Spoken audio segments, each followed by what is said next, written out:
That night I saw something. That night I saw something I thought I would never see again. My own shadow walking without me down a hallway I could have sworn didn't exist an hour before. I'm 32 now, working a comfortable office job in the city, driving a sensible sedan, paying a mortgage on a house in the suburbs. My life is normal, predictable, safe.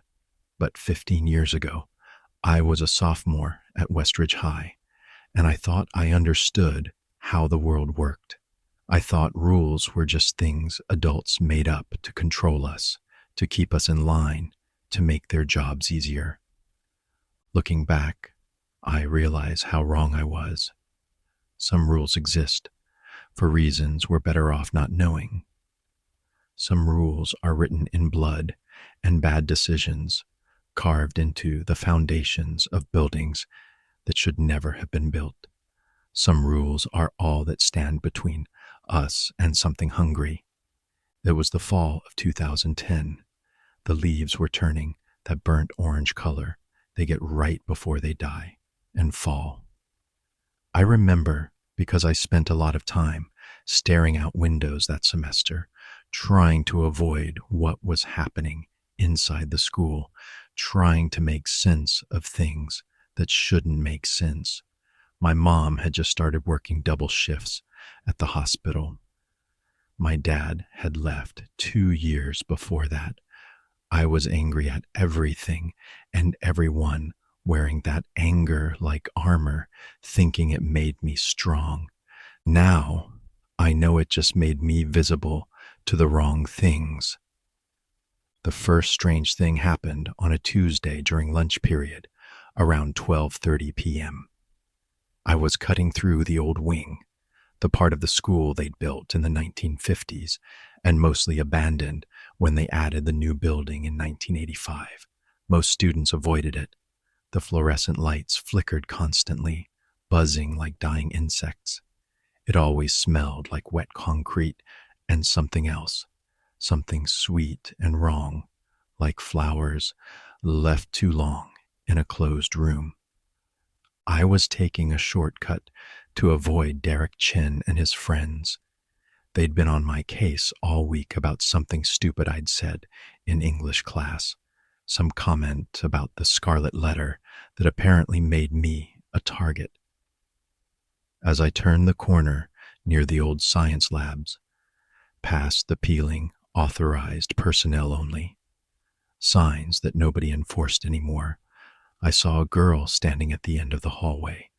She was facing the wall, completely still, her forehead pressed against the faded green paint. Her school uniform looked old-fashioned, the kind they wore in yearbooks from the 70s, with the pleated skirt that went below the knee and the white blouse with the embroidered school crest we didn't use anymore. Her hair was long and dark, hanging straight down her back. "Hey," I called out, my voice echoing weird in the empty hallway. "You okay?" She didn't move, didn't even twitch, didn't give any sign she'd heard me at all. I took a few steps closer, my sneakers squeaking on the old linoleum, and that's when I noticed something that made my stomach drop and my skin go cold. The girl had no shadow. The afternoon light from the tall windows was hitting her directly, creating sharp, clear shadows from the door frames, the lockers, even the dust motes in the air. But the floor beneath her was empty, just smooth, shadowless tile where her darkness should have been. I stopped walking. My breath caught in my throat. I wanted to run, but my legs felt frozen, locked in place by something I didn't understand. The girl's head tilted slightly, like she was listening to something. Then, slowly, she began to turn toward me. I blinked, and she was gone. Just gone. Not running away, not ducking into a classroom, simply erased from existence like she'd never been there at all. But I could still smell that sweet wrong flower scent hanging in the air. I ran, sprinted back to the main building, my heart hammering, my hands shaking. I told myself I'd imagined it. Stress, lack of sleep, too many horror movies. But deep down, I knew what I'd seen was real, and that terrified me more than anything. I didn't tell anyone about what I'd seen. Who would believe me? I'd just sound crazy, and I had enough problems without adding seeing ghosts to my reputation. But the next day in homeroom, I met someone who changed everything. Her name was Maya Rodriguez, and she'd just transferred from Lincoln High, across town. Some rumor said her old school had been shut down for a week due to structural issues, but nobody seemed to know the details. She sat next to me in Mr. Patterson's history class, and I noticed she kept a small notebook covered in strange symbols, not doodles, but careful, deliberate markings that looked almost like a map or a diagram. When she caught me looking, she didn't get defensive or embarrassed like most people would. She just smiled, this knowing smile that made me feel like she could see right through me. "You've seen something, haven't you?" she whispered, leaning closer. Her voice was barely audible under Mr. Patterson's lecture about the Cold War. I felt my face go hot, that prickly feeling when you've been caught doing something you shouldn't. "What are you talking about?" "In the old wing. Something that shouldn't be there." Her dark eyes were serious, knowing, and there was something else in them, recognition, like she'd been exactly where I was now. "I can see it on your face. You've got that look, like you've seen behind the curtain and now you can't unsee it. Like you're carrying a secret that's too heavy and too strange to put down." I stared at her, my mouth dry. "How do you?" "Because I have the same look," she said, simply. "And because there are more of us than you'd think. Kids who've seen things, kids who know the schools we go to aren't as normal as everyone pretends they are." That's how I met Maya, and through her, that afternoon after school, I learned about the 7 rules. The archivist, that's what Maya called him, like it was an official title, was a senior named Thomas Webb. He spent all his free time in the library's basement archive, a musty room filled with old yearbooks, newspapers, and school records dating back to 1952, when the old wing had first been built. Thomas had wire-rimmed glasses that were always slightly crooked, ink-stained fingers from handling old documents, and he barely looked up when Maya brought me down there after school. He was hunched over a massive book, something that looked like it might have been a ledger from decades ago. "Another one," he said, not a question, just a flat statement of fact. He pushed a yellowed piece of paper across the table toward me, never taking his eyes off his book. "Read this. All of it. Don't skip any words." It was a list, typed on an old typewriter with keys that had struck unevenly, leaving some letters darker than others. "The 7 rules of room 237. 1. Never enter room 237 after sunset. 2. If you hear someone calling your name from inside, do not answer. 3. If you see your reflection moving independently in the classroom windows, close your eyes and count to 7. 4. Never be the last person to leave the old wing. 5. If the clock in room 237 runs backwards, leave immediately. 6. Do not follow anyone who casts no shadow. 7. If you break a rule, you must return to room 237 before midnight and apologize to the empty classroom. At the bottom, in faded handwriting, Someone had written, "These rules were established 1952. They are not suggestions. They are survival." I looked up at Thomas, then at Maya. This is a joke, right? Some kind of urban legend thing. Room 237 doesn't exist, I continued, trying to sound confident, even though my hands were shaking slightly as I held the paper. There's no such room in the old wing. I've been through there dozens of times. Not anymore, Thomas replied, finally meeting my eyes. His gaze was intense, almost fevered. They sealed it up in 1973, after what happened to Mr. Holloway, after the incident that made the national news for exactly 3 days before the story just disappeared, scrubbed, gone. Maya sat down beside me, close enough that I could smell her lavender shampoo. A teacher disappeared, just vanished from his classroom during 6th period, October 17th, 1973. 23 students watched him turn toward the blackboard to write an equation. When he turned back around, he wasn't Mr. Holloway anymore. He was wearing Mr. Holloway's clothes, had his face, his voice, his mannerisms, but his shadow was all wrong, twisted, moving, like it was underwater, like it had its own ideas about which way was up. The students ran, Thomas continued, pulling out a newspaper clipping from 1973, the paper so old it was almost transparent. Stampeded out of the classroom, trampling each other, screaming. By the time the principal came, by the time any adults arrived, the thing that looked like Mr. Holloway was gone. Just an empty classroom with all the desks in perfect rows and a half-finished equation on the board. They found his real body 3 days later in the space between the walls, right where room 237 used to be. He'd been there the whole time, trapped, still alive somehow, whispering the same thing over and over. "It's wearing my face."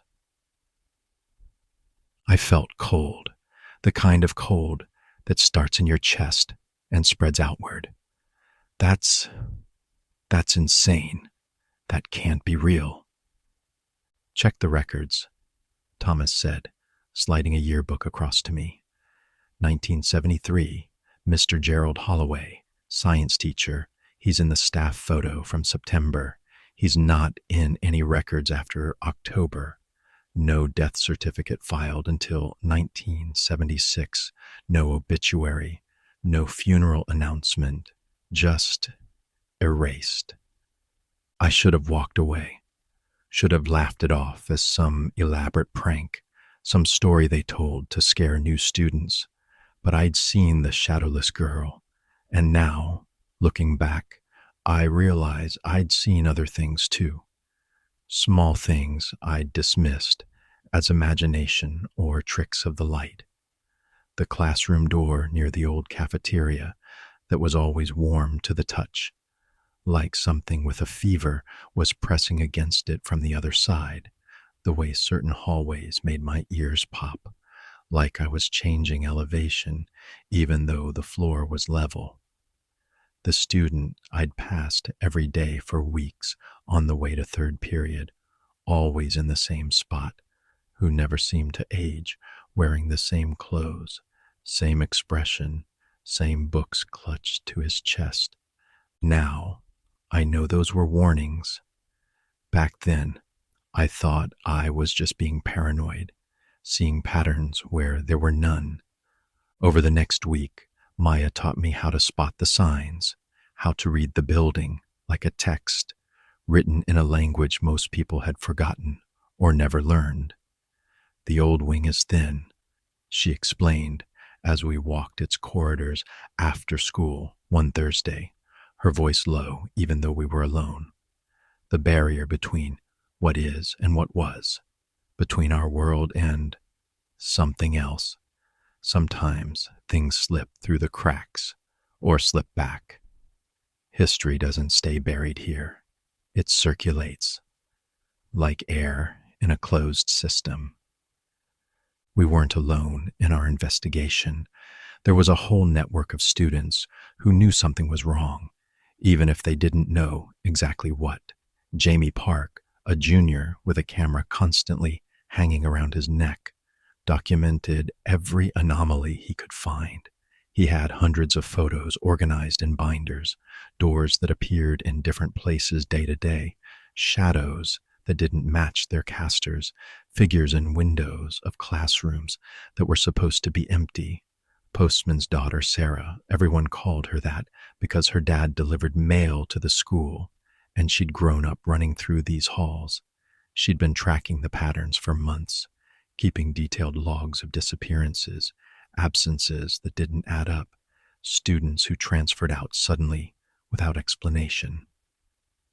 And there was Marcus, the night janitor's son, who had access to the building after hours and had seen things even we couldn't believe, things he wouldn't talk about unless we were in the library basement with the door locked and Thomas standing guard. I saw them walking, Marcus told us one evening, his voice tight and controlled, like he was trying very hard not to fall apart. All of them. 3 a.m, I was helping my dad clean the old wing, and I saw them. A line of people walking down the main corridor. Students, teachers, people in clothes from different decades. Dozens of them, and they were all walking in perfect sync, like a parade, heading toward the place where room 237 used to be. Their feet didn't make any sound, and when I tried to follow them, tried to see where they were going, they just walked through the wall, dissolved into it like smoke. But the more we learned, the more questions multiplied like bacteria in a petri dish. Why 7 rules specifically? Why had the girl I'd seen been wearing a 70s uniform? What was special about room 237? And most importantly, what was the building trying to tell us? Because that's what it felt like. Not random hauntings, not just ghosts. It felt like the building itself was trying to communicate something, to warn us or lure us or both. The first failure came when Jamie broke Rule 4. He'd stayed late photographing the old science lab, trying to capture this weird shimmer he'd noticed in the air near the old fume hoods.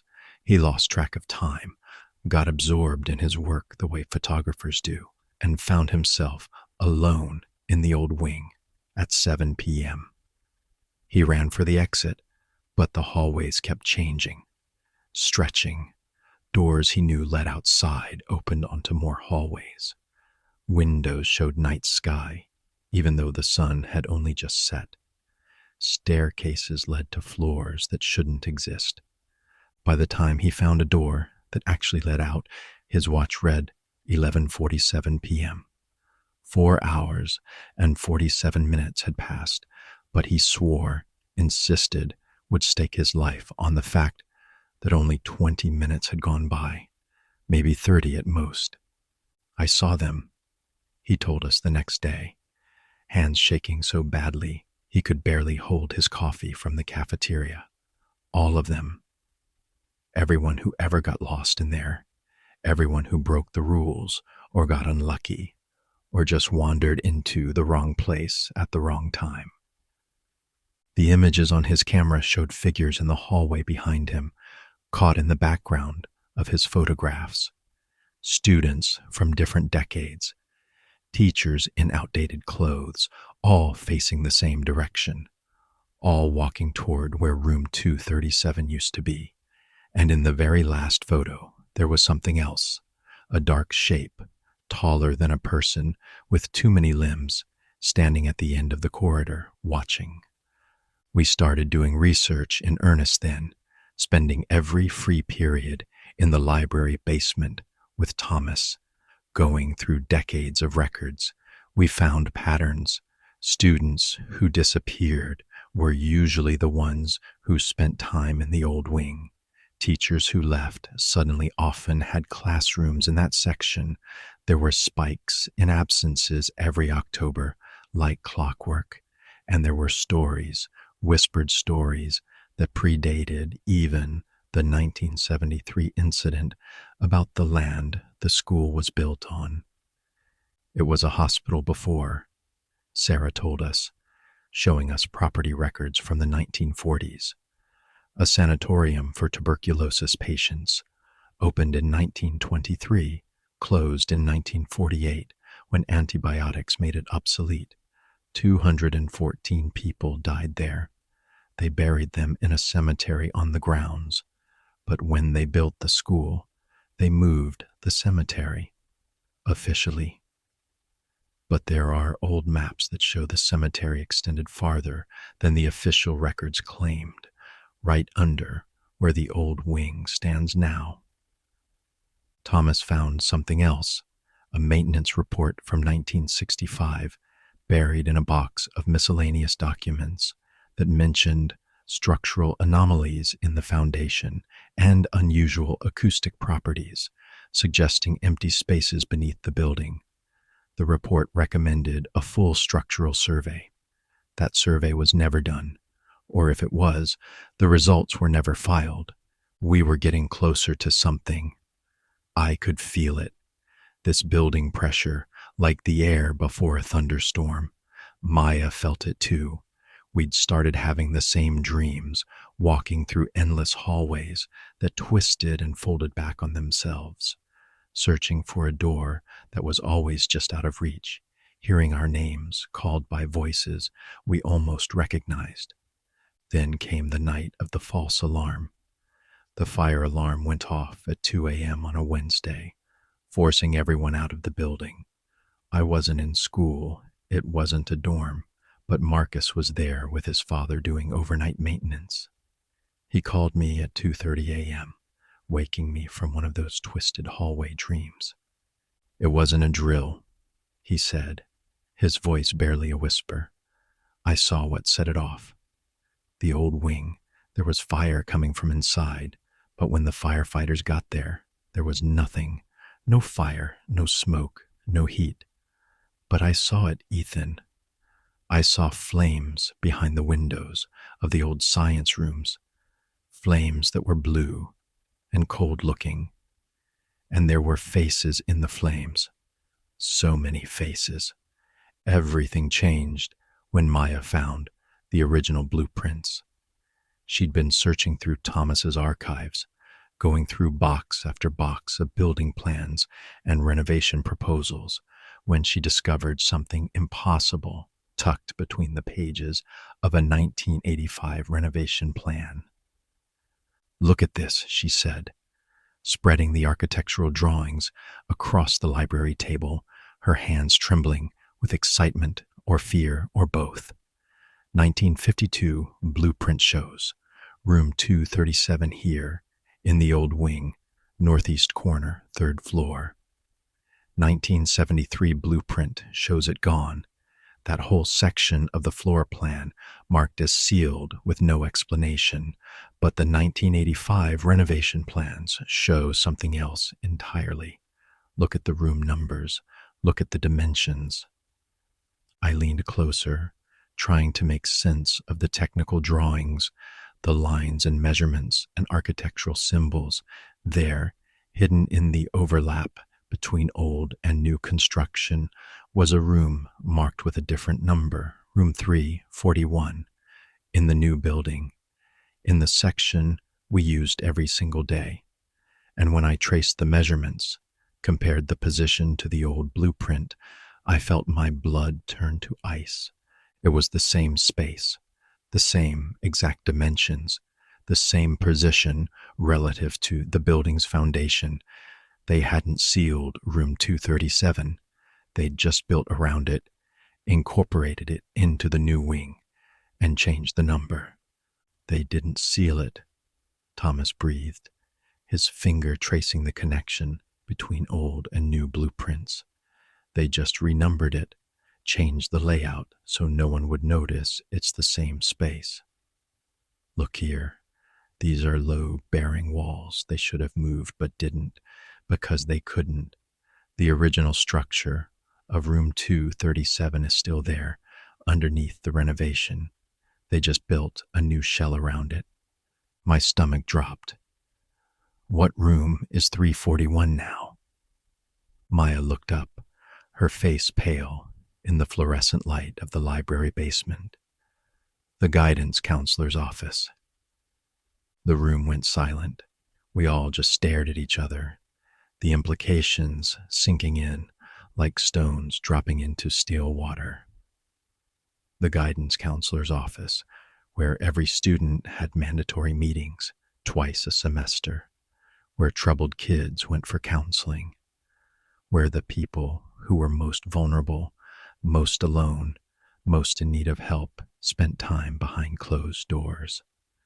I thought back to my last visit 2 weeks ago. I'd gone in angry about a college application deadline I was going to miss, frustrated with my mom, frustrated with everything. Sitting across from Miss Holloway at her desk, that large mahogany desk that seemed too big for the room, talking about my future while she smiled and took notes in her leather-bound planner. Wait. The guidance counselor, I said slowly, my mouth going dry. What's her first name? Thomas pulled out a staff directory, flipping through until he found the right page. His finger stopped on a name, and I watched the color drain from his face like someone had opened a tap. Victoria Holloway, hired in August 1973, 40 years of perfect attendance, never sick, never absent, never takes vacation. And look at this. He pulled out a series of yearbooks, spreading them across the table. Staff photos from 1974, 1985, 1995, 2005, 2010. The same woman, the same face, the same smile, not aging, not changing, wearing different clothes, different hairstyles, but fundamentally identical, like someone had used the same photograph for 40 years. That's impossible, Sarah said, but her voice had no conviction. People age. People change. That can't be the same person. It's not, Maya said quietly. It's not a person at all. Now, I know what we were dealing with.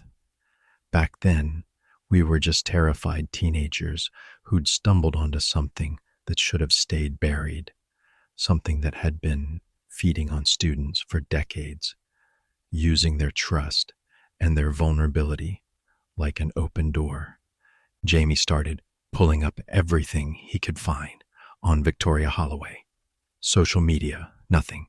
Property records, nothing. Tax records, nothing. It was like she only existed within the walls of the school.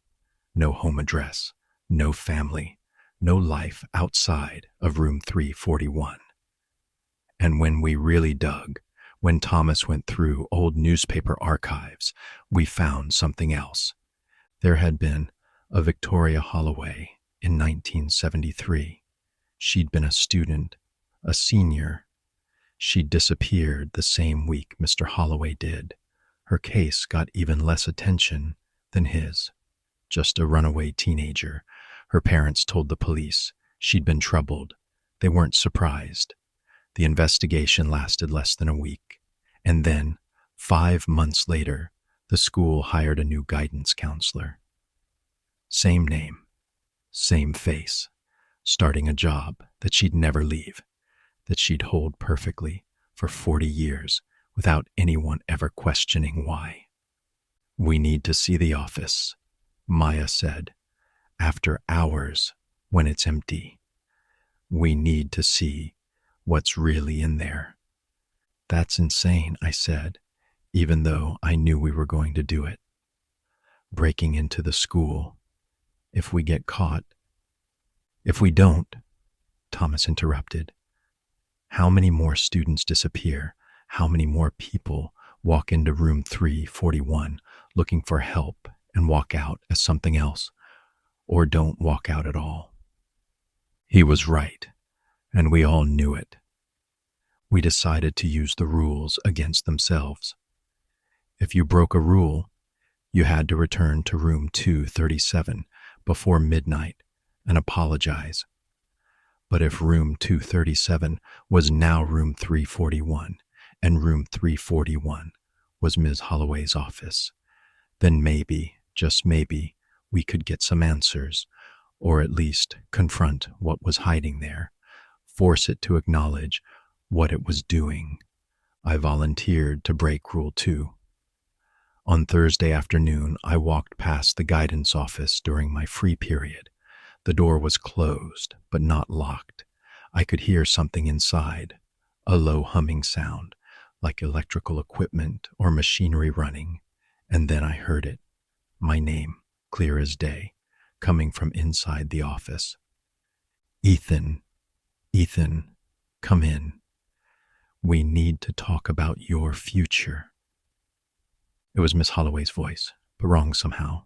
Too smooth, too perfect, like an audio recording. I stood there, my hand on the doorknob, every instinct screaming at me to open the door, to go inside, to answer. The pull was almost physical, like a hook in my chest, dragging me forward. But I remembered Rule 2. I didn't answer. I took my hand off the doorknob, stepped back, and walked away, my heart hammering so hard I thought I might pass out.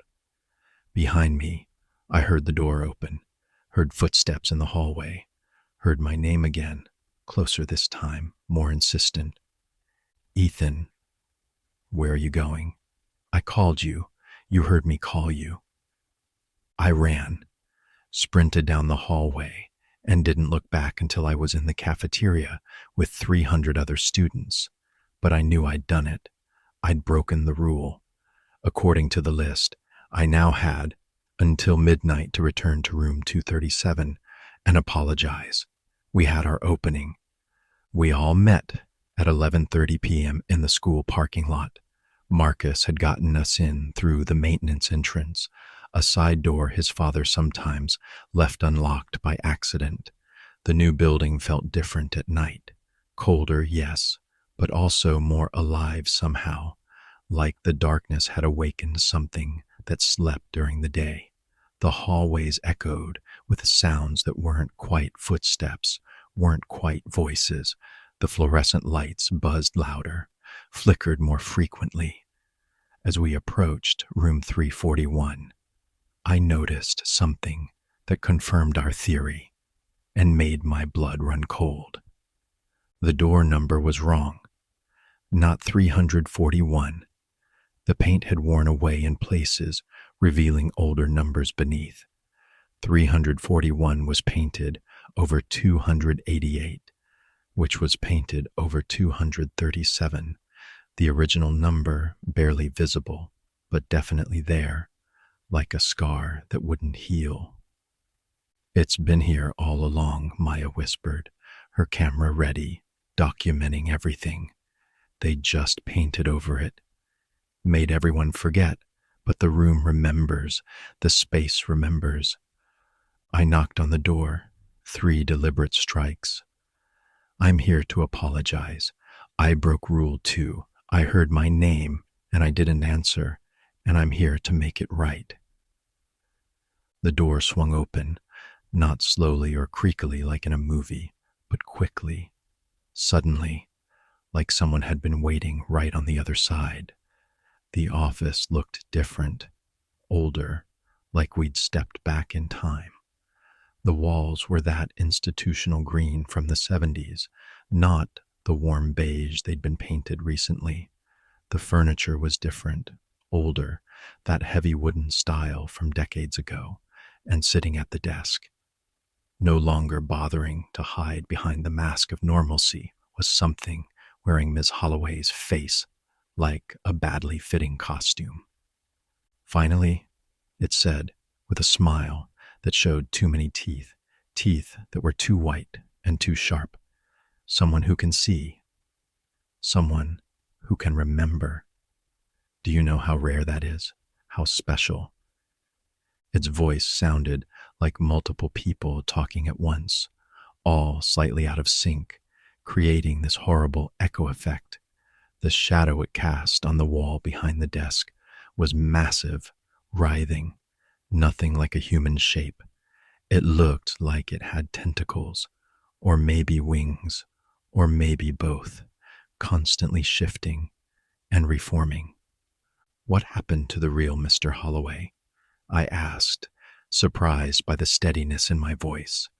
Maya and Thomas were behind me, Jamie filming everything, Sarah holding a canister of what she'd said was salt water mixed with iron filings. Marcus stood by the door, ready to run or fight. I wasn't sure which. He saw too much. The thing said, standing up, and I could see now that it was tall, much taller than any person should be, its head nearly touching the ceiling.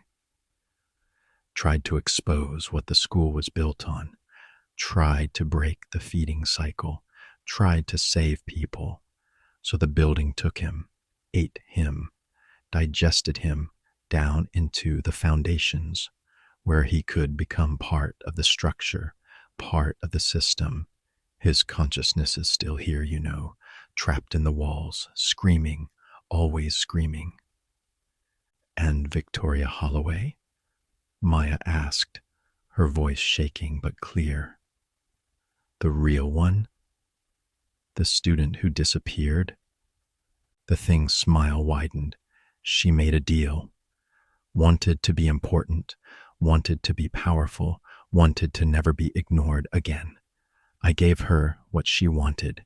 She became the interface, the face, the lure, and in exchange, she gets to exist forever, never aging, never dying, never leaving. She's still in here somewhere, part of me now. We've been together so long I can barely tell where she ends and I begin. The building feeds on you, Thomas said, and it wasn't a question. The students who disappear. You're not just haunting this place. You're part of its digestive system. The thing laughed, and it sounded like wind through empty corridors. Such a crude way to put it. I prefer to think of it as a symbiotic relationship.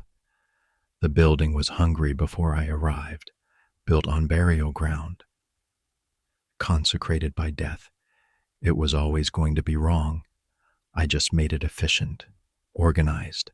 I select the ones who won't be missed, the troubled ones, the ones who come to this office seeking help, and in return, the building gives me form, gives me purpose, gives me eternal existence.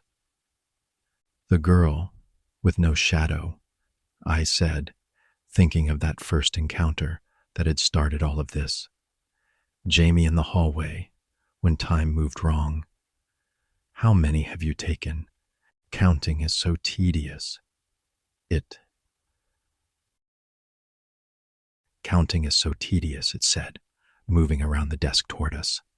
With each step, the room seemed to stretch, the walls pulling away from us, the door behind us growing more distant, dozens, maybe hundreds. Over 40 years, you accumulate quite a collection. Only the ones who can see, though, the ones who remember, the ones who learn the rules. Because the rules aren't protection, you see. They're selection criteria. They're a test. The ones who learn the rules are the ones who are aware enough, conscious enough, awake enough to be worth consuming. The ones who break the rules have already shown they can perceive the truth, and truth makes for the best flavor. It was close now, close enough that I could smell that sweet wrong scent, stronger than ever, making my eyes water. Like you, Ethan, coming here, breaking the rule, thinking you're being clever. You're exactly what I need. A troubled boy, angry at the world, mother too busy to notice if he changes. You'll go home tonight, different, and she'll never know. That's when Maya acted. She pulled out a lighter and a piece of paper, the original list of rules from 1952. The actual document, yellowed and fragile. "These aren't protections," she said, her hand steady as she held the flame to the paper's edge. "They're a contract, a binding agreement. Someone wrote these rules, and you had to follow them, had to play by them. That's why you're bound to this space. That's why you can only take the ones who break the rules. You can't just hunt freely. You need the rules to give you structure, to give you permission." She set the paper fully on fire. The thing wearing Miss Holloway's face screamed. The sound was inhuman, impossible, the shriek of something that should not exist, being forced to confront its own limitations. The room shook violently. Ceiling tiles fell. The lights exploded in showers of sparks. And suddenly, the walls began to peel back, layer after layer, revealing older walls beneath. Those revealing older ones still, like watching decades of history running backward at high speed. We could see everything, the layers of construction, the renovation, the original building, and pressed into the structure like insects in amber, like fossils in sedimentary rock, were people, students in clothes from different eras, teachers, maintenance workers, all trapped in the walls, their faces frozen in expressions of terror or confusion or resignation, dozens of them, maybe more, a whole catalog of disappearances explained in one horrible revelation. And there, in the deepest layer, the oldest part of the structure, was a man in a 1970s suit, Mr. Holloway, the real one, still alive, somehow, suspended in the architecture like he'd been frozen in time. His eyes were open, his mouth was moving, still whispering those same words, "It's wearing my face. You can't do this." The thing shrieked, its form coming apart, the Ms. Holloway shell cracking and breaking away to reveal something underneath that hurt to look at directly, something made of shadow and teeth and too many angles. The rules are eternal. The contract is binding. The building wasn't built on a cemetery, Thomas said, pulling out another document from his backpack, his hands shaking, but his voice clear. He'd been researching while we planned, digging deeper than any of us. That was a lie, a story you fed to people to explain the hauntings. The land was empty before the hospital. The hospital's cemetery was moved completely. There are no bodies under this building. You made up the rules, taught them to students like some kind of game, a trap disguised as protection. You created the contract yourself, and anything created can be destroyed. Sarah threw the iron salt water. It hit the thing's form, and where it touched, the shadow substance hissed and steamed, pulling back like living tissue recoiling from heat. Jamie kept filming, his camera capturing everything, evidence, proof, documentation of the impossible. The building groaned, a sound that came from deep in the foundations, like the earth itself was shifting. Cracks spread across the walls, up the ceiling, down through the floor, through the gaps. I could see the people trapped in the walls starting to move, to struggle, like the thing's hold on them was weakening. Mr. Holloway was pushing against his prison, his hands pressing against the impossible membrane that held him. "Run," Maya shouted, grabbing my hand. The rules were burning away to ash in her other hand, the paper dissolving into nothing. The whole section is collapsing. We ran, all of us, as room 237/341/288 began to fold in on itself like a house of cards in reverse. The hallways twisted around us, trying to trap us, trying to keep us there. But the building's power was failing. The structure that had sustained the entity was breaking down. Behind us, we could hear the thing screaming, not in rage anymore, but in fear, in the terror of something that had existed for decades, suddenly facing oblivion. We burst through the maintenance exit just as the entire new wing shuddered.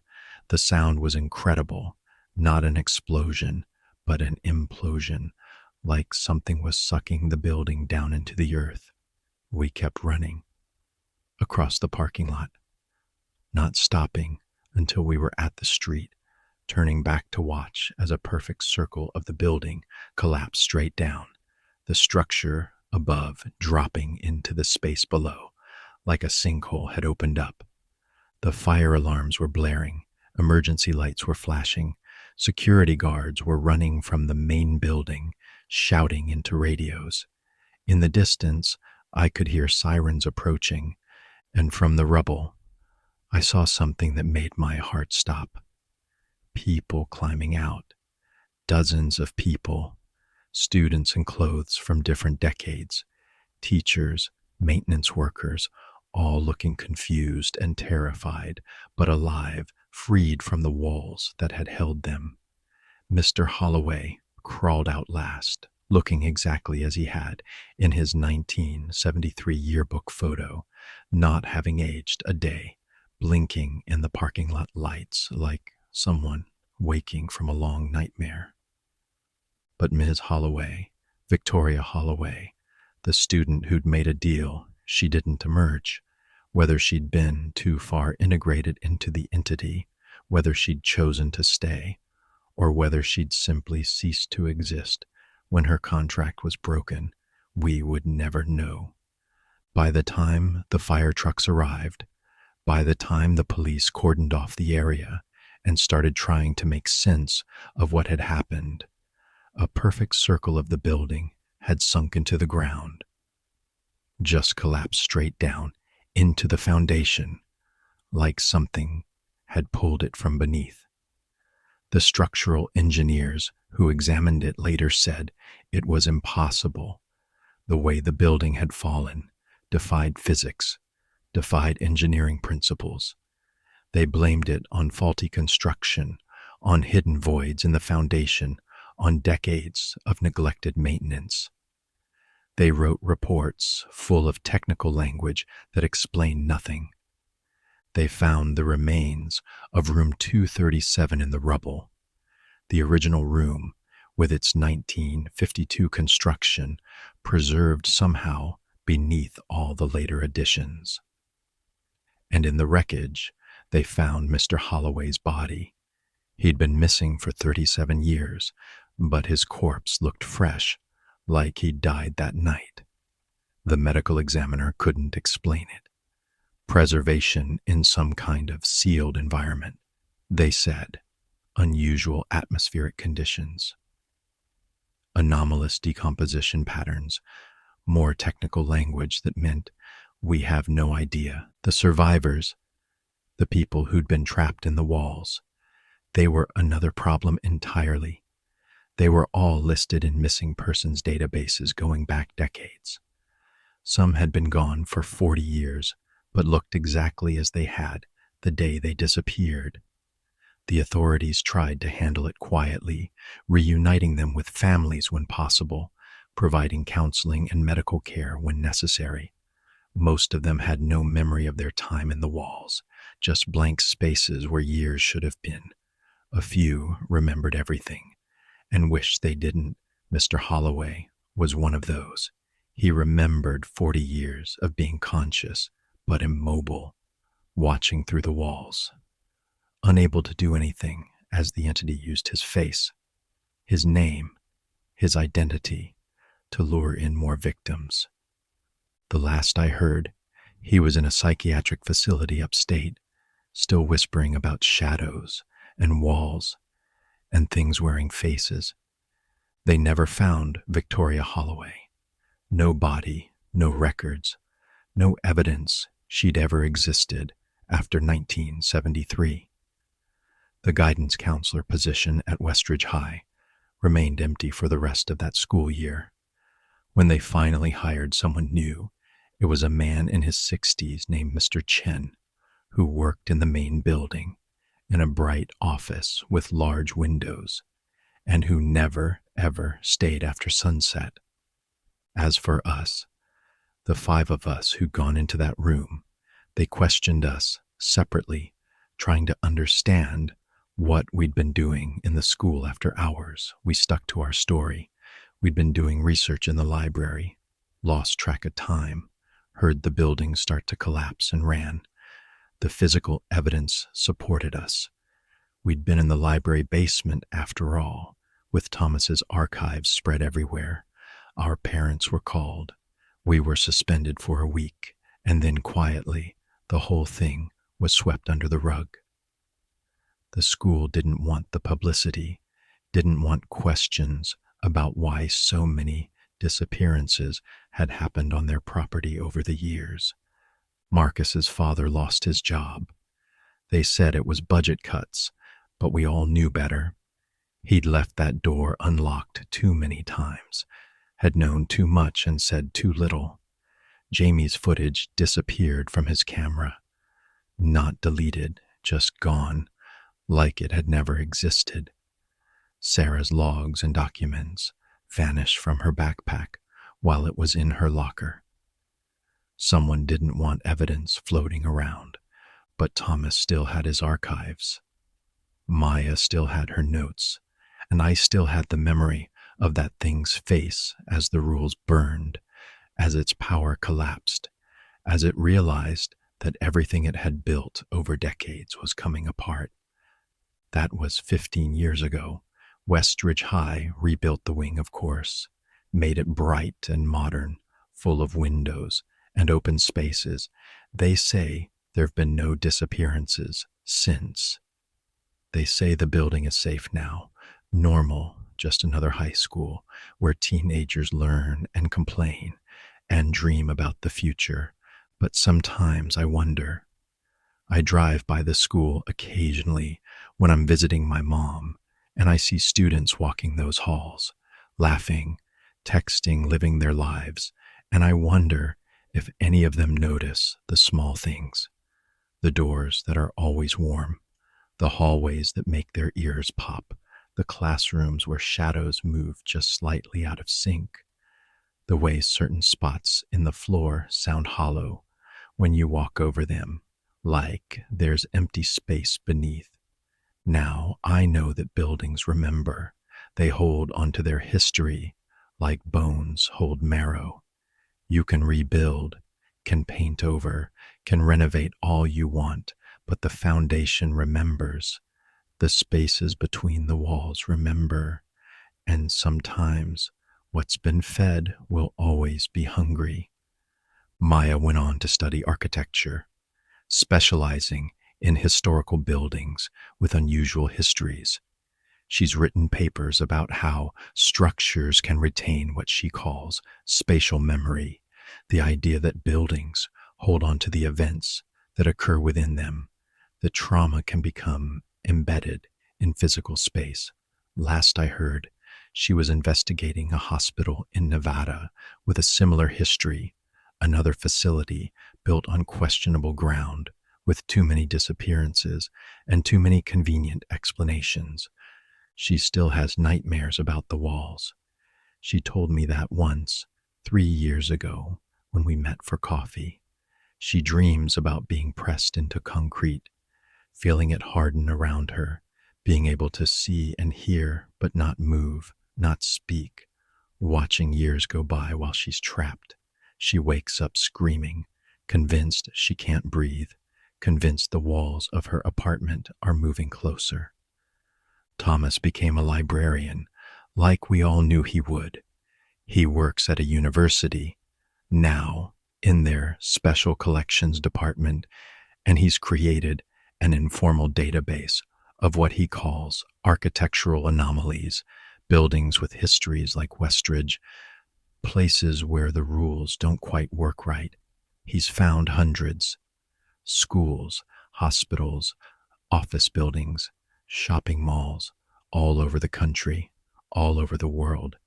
Places where people disappear, where time moves wrong, where the structure itself seems to have intentions. He sends me updates sometimes, long emails full of documentation and analysis, and every time I read them, I feel that old cold fear settling back into my chest. Jamie's still a photographer, but he won't go near schools anymore. He shoots weddings, portraits, commercial work, anything but institutional buildings. He told me once that he still sees things in his photos sometimes. Figures that shouldn't be there, shadows at wrong angles, doors in places where there are no doors. He's learned to ignore them, to not look too closely, to accept that his camera captures things his eyes choose not to see. Sarah married Marcus. They have 2 kids now, living in a different state, as far from Westridge as they could get. They homeschool their children, won't let them near any building older than 20 years. I understand that impulse, the desire to protect the people you love from knowledge that can't be unknown, from awareness that changes how you see the world. As for me, I work in an office building built in 2018, glass and steel, modern architecture, everything transparent and open. I chose it deliberately. No old wings, no hidden spaces, no basement archives. My apartment is in a new development, built on land that was farmland until 5 years ago. I know its history. I've checked. Nothing died there. Nothing was buried there. Nothing was wrong there. But I still check the walls sometimes, pressing my hands against them, feeling for warmth that shouldn't be there, listening for whispers I hope I'll never hear. I still avoid being the last person to leave the office. I still count to 7 if I see something strange in reflections. Old habits, old rules, old fears that don't go away just because the building that created them is gone. The thing that haunts me most isn't what happened in room 237. It's what Thomas found in his research afterward, in those first few months when he was obsessively documenting everything, trying to understand the scope of what we'd uncovered. He found records of the hospital that had stood on that land before the school, the tuberculosis sanatorium, and he found something in their records, buried in financial documents from 1947, a year before they closed. They'd had a guidance counselor, someone who worked with the dying patients, helping them accept their fate, preparing them for the end. Her name was listed as V. Holloway, no first name, just an initial. And according to the records, she'd been there since 1923, when the sanatorium opened. 24 years, never sick, never absent, always there, sitting with the dying, the last face they saw before the end. Thomas tried to find out more. Birth records, death records, anything, but there was nothing. V. Holloway existed only in those employment logs. And when the hospital closed in 1948, there was no record of what happened to her, no forwarding address, no final paycheck, no goodbye. She simply disappeared from the records. 4 years later, in 1952, they started building Westridge High School, and something started feeding. So here's what keeps me up at night.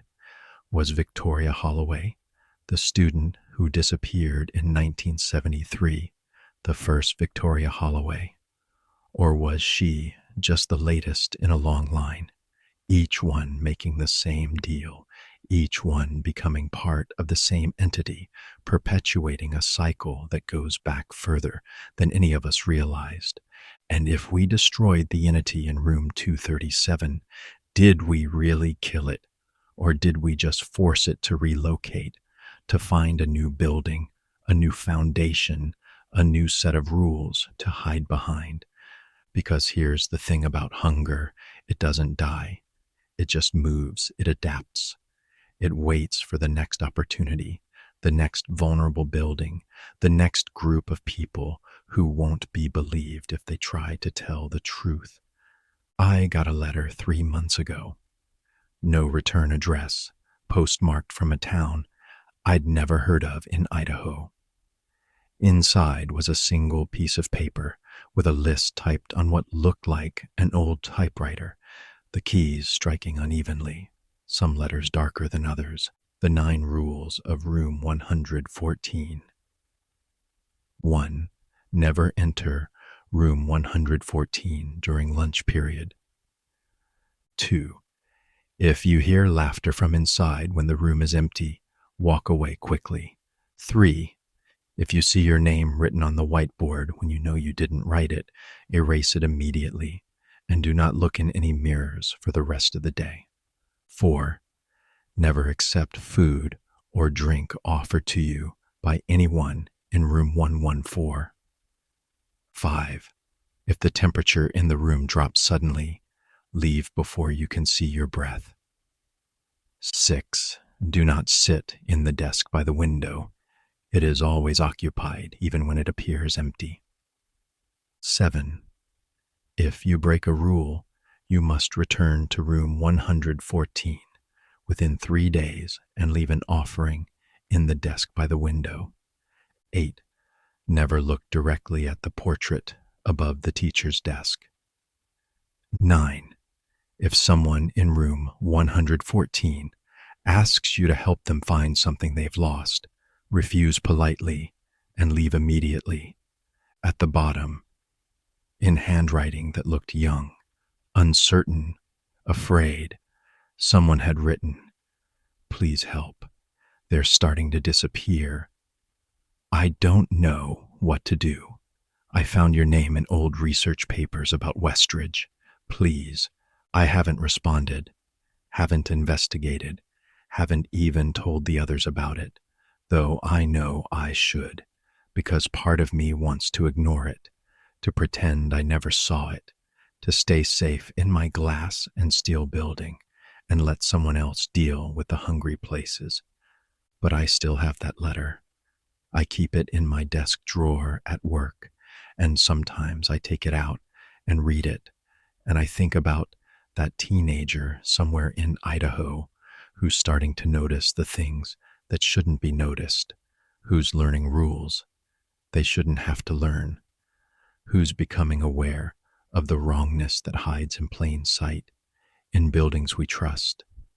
I think about Maya investigating that hospital in Nevada, about Thomas's database of anomalies growing longer every year, about all the places where the rules don't work right, where buildings are hungry, where the space between the walls is occupied by things that shouldn't exist. And I think about how easy it would be to stay silent, to do nothing, to let the cycle continue. But then I remember Mr. Holloway, 40 years trapped in a wall, conscious and aware and helpless. I remember the shadowless girl who was probably just trying to find her way out. I remember all those people pressed into the architecture like fossils, their lives stolen and consumed to feed something that should never have been allowed to exist. Now I know that some fights don't end. They just pause. They wait for the next person to notice, to care, to be brave enough or stupid enough to push back against the wrongness. Back then, I thought destroying room 237 would solve everything. Looking back, I realize we just closed one door. There are thousands more in thousands more buildings, all waiting for someone to open them. So here's my question for you. Have you ever been in a building that felt wrong, not just old or creepy, but wrong on a fundamental level, like the space itself was sick or angry or hungry, a school where certain rooms were always avoided, where hallways felt longer than they should be, where people disappeared into bathrooms and came back different or didn't come back at all. Have you ever learned informal rules about a place, not official regulations, but the kind of rules that get passed between students in whispers, that janitors mention casually, that teachers enforce without ever writing them down? Don't go to the third floor after dark. Never be alone in the gym. If you hear music from the auditorium when no one's there, just keep walking. Maybe you should pay attention to those rules. Maybe you should ask yourself why they exist, who made them, what happens if you break them, and most importantly, what are they protecting you from, or what are they protecting? Because now I know the real rule. 8, the one they never write down, the one you only learn after you've seen too much. Once you see behind the curtain, you can never stop seeing. The world becomes full of curtains, and behind each one is something that shouldn't be there, something hungry, something waiting. And there are a lot more curtains than you think. Schools, hospitals, office buildings, shopping malls, anywhere humans gather, in enclosed spaces, anywhere the architecture is old enough to have history and strange enough to have secrets, they're everywhere. And most people walk through them every day without noticing, without knowing, living their lives in structures that are slowly, quietly, patiently feeding. But some people notice. Some people see the patterns, learn the rules, start asking questions that have dangerous answers. And those people have a choice. Ignore what they know, stay safe, stay silent, or do something about it. I still haven't decided what I'm going to do about that letter from Idaho. Part of me says it's not my responsibility, that I did my part, that I earned the right to live a normal life. Part of me knows that's cowardice, that some teenager out there is where I was 15 years ago, scared and confused, and desperately needing help from someone who will believe them. Maya says we should go, says we have the experience, the knowledge, the responsibility. Thomas says we need more information first, more research. We can't just walk into a situation. Blind Sarah and Marcus won't even discuss it. They've worked too hard to build a normal life, to protect their kids, to forget what they learned. And Jamie just sent me a single text message when I finally told him about it. Your choice. But remember what we said back then. How many more students disappear if we do nothing? So I'm asking you, what would you do? If you got a letter from a stranger asking for help against something impossible, something that shouldn't exist but does, would you go? Would you risk your safety, your sanity, your normal life to help someone you've never met escape from a building that's learned to hunt? Leave a comment. Tell me your story. Have you seen things in your school, your workplace, your apartment building? Have you learned rules you don't understand? Have you noticed patterns that shouldn't be patterns? Share this with someone who needs to hear it, because there are people out there who think they're crazy, who think they're the only ones seeing impossible things, who desperately need to know they're not alone. And whatever you do, if you're ever in a school with an old wing that nobody uses, if you find yourself in a building with rules that seem strange, but everyone follows anyway, if you notice a room that people avoid without being able to explain why, pay attention. Those aren't quirks. Those aren't superstitions. Those are warnings. And the buildings that need warnings are the ones feeding on people who ignore them. I'm going to Idaho. I decided while writing this, I can't leave that kid alone with whatever's in room 114. Maybe we can help. Maybe we'll just make things worse. Maybe there are some things that can't be killed, only relocated, only delayed, only contained until the next generation has to deal with them. But doing nothing, staying silent, pretending the hungry buildings don't exist, that's not an option anymore. Not for me, not after Westridge. Not after I've seen what happens when the walls decide they're hungry and nobody's there to fight back. So wish me luck, or pray for me, or just remember this story the next time you walk through a building and something feels wrong. Trust that instinct. Follow those informal rules.